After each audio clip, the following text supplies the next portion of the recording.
సిద్దిపేట జిల్లా గజ్వెల్లో ఇంద్రమ్మ ఇండ్ల లబ్ధిదారులకు పట్టాలు పంపిణీ చేశారు. ఉమ్మడి మెదక్ జిల్లా ఇన్ఛార్జ్ మంత్రి కార్మిక శాఖ, ఉపాధి కల్పన గనుల శాఖ మంత్రి వివేక్ ఈ సందర్భంగా ఇందిరమ్మ ఇండ్ల నమూనాను విడుదల చేశారు. అనంతరం మాట్లాడుతూ గజ్వెల్ నియోజకవర్గంలో 3000 ఇందిరమ్మ ఇండ్లు మంజూరు చేశామని తెలిపారు.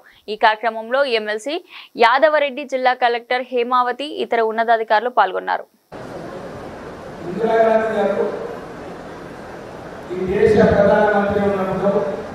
బీద ప్రజలకు అందరికీ కూడా ఆ రోజులలో మనకు పట్టాలు ఇవ్వడము, ఇందిరమ్మ ఇల్లు కట్టించడం జరిగింది.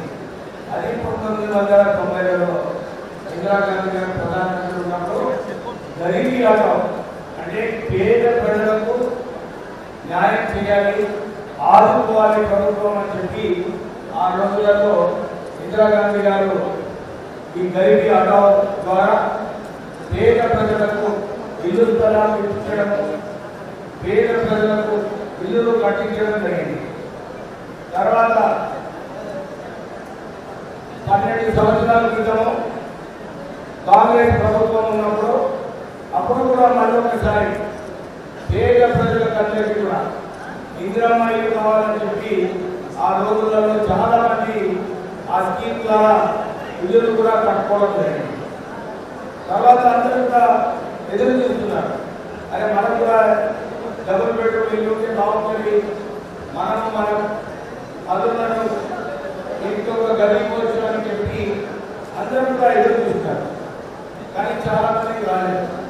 నేను ఇప్పుడే రికార్డ్ చేస్తున్నాను, గజ్వెల్లో కేవలం సుమారు 2500 డబుల్ బెడ్రూమ్ ఇల్లు కట్టడం జరిగింది. కానీ ఈసారి ప్రజాపాలనలో చాలా మంది పోయి మాకు ఇల్లు కావాలి అని చెప్పి అప్లికేషన్ పెట్టుకున్నారు. ఈ ప్రజాపాలనలో సుమారు 12,000 అప్లికేషన్ ఈ మన సిద్దిపేట డిస్ట్రిక్ట్లో, ప్రత్యేకంగా మన గజ్వెల్లో 3,000 ఇల్లు కూడా శాంక్షన్ కావడం జరిగింది.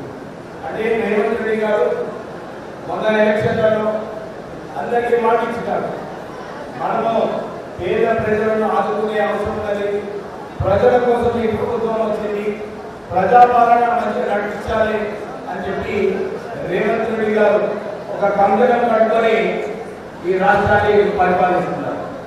మీరందరూ కూడా చూస్తున్నారు, ఎలక్షన్ అయిన తర్వాత అందరికీ ఏదైతే మాట ఇచ్చినారో ఆ మాట ప్రకారంగానే మనకు 200 యూనిట్లు ఫ్రీ ఏదైతే చెప్పినారో దాని ప్రకారంగానే మన ఈ డిస్ట్రిక్ట్ లో సుమారు 1,86,466 మందికి 200 యూనిట్లు ఫ్రీ జీరో కరెంట్ బిల్లింగ్ జరుగుతుంది. దాంతో పాటు 500 రూపాయల గ్యాస్